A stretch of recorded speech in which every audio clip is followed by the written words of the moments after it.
So mimi nataka kuambia hivi ndugu zetu kutoka Luo Nyanza, tafadhali kindly kujeni polepole, kujeni polepole, lakini hii kifua mmekuja nayo na hii mambo ya gunizu hii 2027 umewakodelea macho. So mimi nawaambia if kama mnataka amani, lazima pia nyinyi muheshimu. Wanasemanga uniheshimu ni kuheshimu, lakini wewe ukinionyesha madharau na kuonyesha madharau. Kitu kingine nataka kuongezea hapa, nataka kuambia wewe Gladys Wanga, deni yenye Waluya tunawadai sasa, tukianza kuhesabia deni yenye nyinyi mko nayo, deni yetu hata amwezi maliza. So nataka kuambia Gladys Wanga, tafadhali wewe kuja polepole. Gladys Wanga, ile kura yenye Raila amekuwa akipita nayo in fact ni Waluya ndio amekuwa anapitisha Raila Amolo Odinga.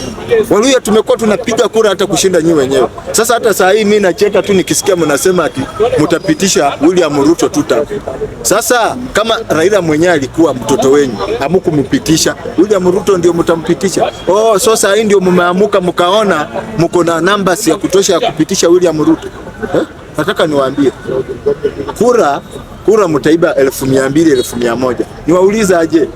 Kura milioni 3 utaiba aje? Hiyo ndio swali mimi nataka kuuliza. Kwa hivyo Gladys Wanga kuja polepole.